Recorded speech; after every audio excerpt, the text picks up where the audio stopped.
hasan sahih.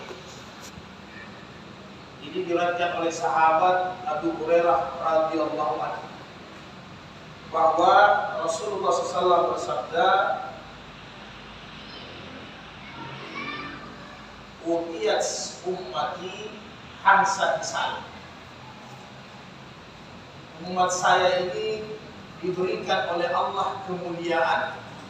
Ada 5 kemuliaan, yang mana kemuliaan ini tidak diberikan umat-umat terdahulu di Ramadan, khususnya di bulan Ramadan ini. Jadi ada 5 kemuliaan umat Rasul yang Allah berikan, tidak diberikan oleh umat-umat yang terdahulu, meskipun umat-umat terdahulu itu berpuasa juga.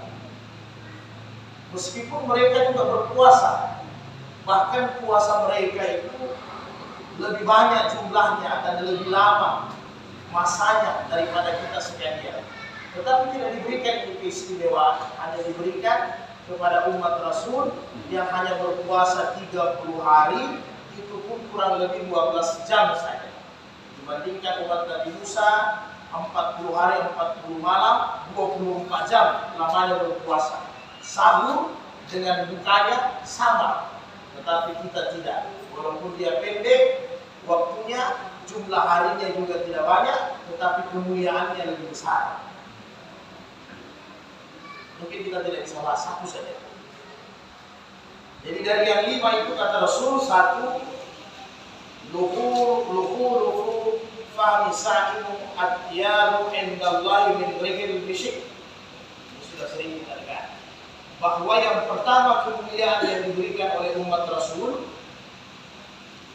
bau mulut dari orang yang berpuasa itu lebih harum di sisi Allah daripada aroma misik, minyak wangi atau parfum. Misik ini kasturi, parfum yang biasa dipakai oleh Nabi. Maka itu yang diambil contoh ketika itu. Jadi ulama supaya kita tidak sampai salah paham, akhirnya banyak nanti kalau kita tidak memahami hadis ini, apalagi dengan penjelasan ulama, nanti kita memahami jangan skeptik. Akhirnya kita bermalas-malasan. Akhirnya jangan mandi. Akhirnya di bulan puasa kita tidak mandi. Ini yang salah. Sudah tidak mandi, sudah tidak sikat gigi, sudah tidak rapi, tidak bersih. Bukan begitu maunya agama. Bukan begitu maksudnya ini hadis. Karena dalam hadis saya yang lain kata Rasul, Allah rahmati seseorang yang berpuasa kalau rambutnya itu berseri-seri, mukanya itu segar, kata Nabi. Jadi kalau malas-malas, kotor, bau, lusuh, itu Allah tidak suka. Jadi kenapa digambarkan bahwa orang yang berpuasa aroma mulutnya itu lebih wangi daripada kasturi? Menurut jumhur ulama pertama, karena yang pertama adalah bahwa nanti di hari kemudian, kalaulah kita dibangkitkan oleh Allah dari alam barzakh menuju ke mahsyar, maka orang-orang yang istiqamah berpuasa di bulan suci Ramadan nanti bisa ditanda dari aromanya berbau kasturi, berarti puasanya sempurna ini orang. Jadi jangan dilihat di dunianya, kalau di dunianya memang bau, itu lumrah. Jadi nanti di akhirat dibangkitkan di hari kemudian ada tanda yang Allah berikan, yaitu harumnya bau kasturi. Jadi bisa dibaca, bisa ditebak, oh ini orang yang menjaga puasa Ramadan. Sehingga dalam hadis-hadis sahih yang lain kata Rasul, saya ringkas, bahwa nanti masing-masing di hari kemudian ada pintu-pintu surga bagi amalan-amalan tertentu yang mana seseorang itu mendominasi, amalannya bagus. Misalnya, kalau orang yang bagus salahnya nanti dibukakan dengan bagus salah, ada namanya pintu surga khusus untuk orang yang salah. Bagi orang yang mati membela agama ada namanya babu jihad, syuhada, untuk orang-orang yang syuhada. Bagi orang yang dermawan, kuat bersedekah, senantiasa membersihkan hartanya, ada namanya bagus sedekah. Pintu surga yang namanya bagus sedekah. Demikian juga kata Rasul, bagi orang yang istiqamah senantiasa berpuasa di bulan Ramadan, dan juga kata ulama banyak puasa-puasanya yang lain, takwa yang sunat-sunat juga dia sering laksanakan, maka ada namanya nanti babu rehan kata Nabi, yaitu pintu surga khusus untuk orang-orang yang amalan puasanya bagus nilainya. Maka nanti akan tercium aroma kasturi dari tubuhnya. Maka bisa kita tebak orang ini puasanya bagus. Jadi andai kata nanti kita bertemu di padang mahsyar di akhirat kelak, tinggal kira-kira saja, oh saudara saya di samping ini aroma kasturi keluar, berarti puasanya bagus. Itu yang pertama. Kemudian yang kedua kata jumhur ulama, pahala yang diberikan Allah sama dengan pahala lebih tinggi daripada memakai minyak wangi. Itu maksudnya. Artinya pahala orang yang berpuasa sampai aroma mulutnya itu mengeluarkan bau, itu menandakan bahwa nilai pahalanya lebih tinggi dia dapatkan daripada memakai parfum. Jadi bertanda tanya dalam diri kita, apakah selama ini kalau pakai parfum dapat pahala atau tidak? Dapat. Pahala didapat. Kata Nabi, wa massuhu bittib, senantiasa wangikan dirimu dengan aroma yang wangi. Parfum itu sunnah. Apa pahalanya? Dalam hadis Sahih Muslim dijelaskan, saya ringkas, barang siapa yang hari Jumat, ini saja, yang paketnya parfum. Barang siapa yang hari Jumat dia mandi, kemudian dia sikat gigi, dia pakai pakaiannya yang terbaik kata Nabi, kemudian dia pakai parfum yang bagus, setelah itu dia keluar berjalan menuju masjid di hari Jumat, kemudian ketika imam berbicara, naik di atas mimbar dia tidak berbicara, dia diam sampai selesai Jumat, maka Allah mengampuni dosa-dosanya. Maka jumhur ulama mengatakan bahwa pahala memakai parfum itu selain wangi, selain harum, juga menghapuskan dosa. Jadi menghapuskan dosa. Kenapa? Aroma parfum itu dicium, bukan hanya malaikat, bukan hanya manusia, malaikat juga, sehingga dengan aroma itu orang sedap. Maka itu mengampuni dosa kita. Kelihatannya sepele ini parfum, tapi bisa mengampuni dosa pahalanya. Maka orang yang pakai parfum saja dosanya bisa diampuni oleh Allah. Bagaimana dengan orang yang berpuasa? Bagaimana orang yang menjaga adab, tertib, rukun, berpuasa dengan sebaik-baiknya? Dia jaga anggota tubuhnya, dia jaga hatinya, dia jaga mulutnya. Maka apa yang terjadi? Tentunya begitu banyak pengampunan, keberkahan, kelebihan, keutamaan yang Allah berikan kepada orang-orang yang berpuasa. Nah, jadi sehingga jangan dengan berpuasa kita tidak membersihkan diri. Misalnya sikat gigi, akhirnya karena mau mulutnya bau, supaya diganti kasturi, dia tidak sikat gigi. Ini tidak boleh, fatal. Karena sikat gigi itu membersihkan mulut, bukan hanya menghilangkan bau, tapi menghilangkan sisa makanan yang ada di gusi dan di gigi, supaya ketika salat tidak tertelan. Karena kalau ada sisa makanan yang tertelan sementara sembahyang, secara hukum sembahyang kita batal, sembahyang kita tidak sah, walaupun hanya satu biji nasi. Sementara takbir, sementara sujud tertelan, maka sembahyangnya harus diulang. Batal sembahyangnya secara hukum. Itu untuk menjaga itu. Sehingga kata Imam Syafi'i, walaupun kita berpuasa tetap harus menggosok gigi.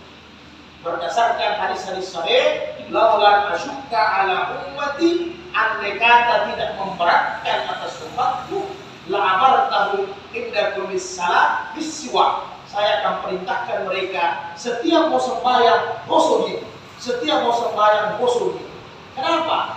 Karena kebersihan. Bukan hanya supaya tidak tercium bau kepada orang yang di samping saf, tetapi juga akan disenangi oleh para malaikat. Jadi begitu banyak keutamaannya kalau bersih. Karena kita terbagi. Sebelum masuk masjid, api neraka dibagi. Yang masih baruan maksudnya, silahkan doa. Hukumnya makruh tapi itu. Nah, kalau haram itu dilaknat, kalau makruh tidak disukai. Jadi yang masih ibadohan, yang masih merokok paling bagus sebelum masuk masjid berkumur-kumur kembali. Dan kalau sudah wudhu, alangkah bagusnya tidak usah dihisap itu api neraka, nanti buka puasa. Karena apa? Dalam hadis-hadis sahih ada beberapa makanan-makanan yang memang makruh setelah dimakan langsung masuk masjid. Misalnya yang berbau, pasal, bawang, bawang putih, bawang merah, durian, petai, dan teman-temannya. Bukan haram, tetapi jangan sampai berbau, mengganggu kerusuhan orang yang sementara salat. Karena kita ini tidak semua salat dengan hakikat, belum semua salat dengan hakikat, masih banyak salat dengan syariat. Artinya ketika angkat takbir, ingatannya masih ke sana kemari, penciumannya juga masih cium orang yang di samping. Nah, ini yang dijaga.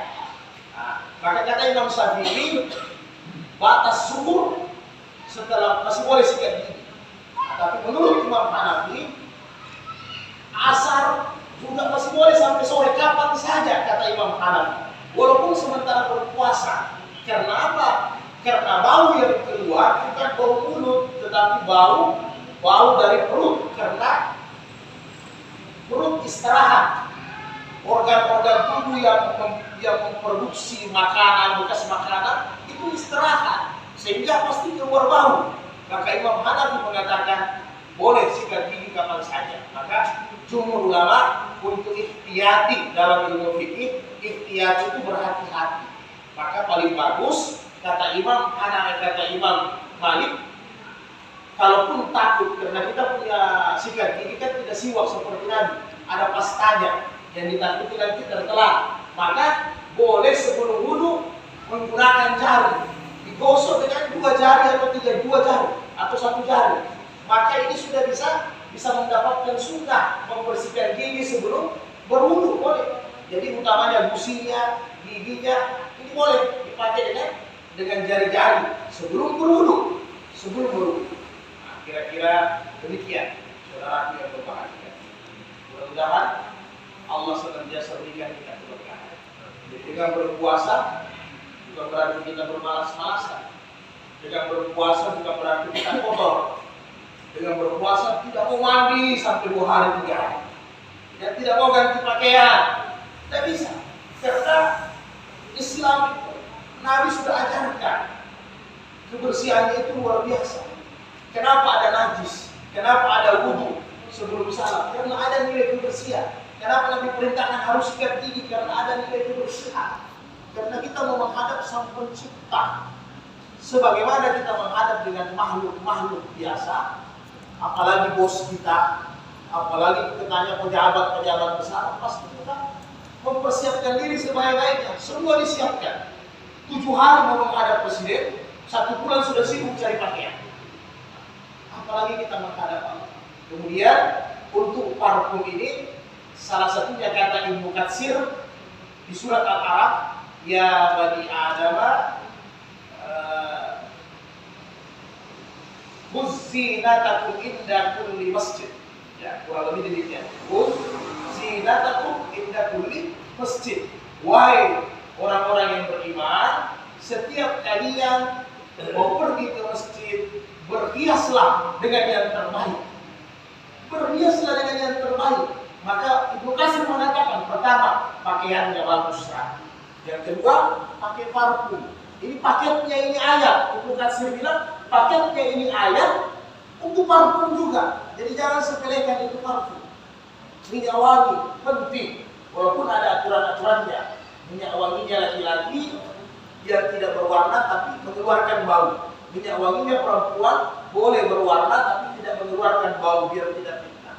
Nah, kemudian bagaimana caranya kita memakai parfum alkohol atau tidak, nanti kapan-kapan kita bahas. Demikian kira-kira saudaraku yang dirahmati Allah. Mudah-mudahan Allah berkahi kita semua. Allah berikan kesehatan, keluarga yang sakit Allah cepat sembuhkan. Kemudian insya Allah semua keberkahan Ramadan, sebagaimana ini musim hujan, kita dihujani dengan begitu banyak keberkahan di bulan suci Ramadan. Amin ya rabbal alamin. Barakallahu fikum. Subhanallah wa bihamdihi.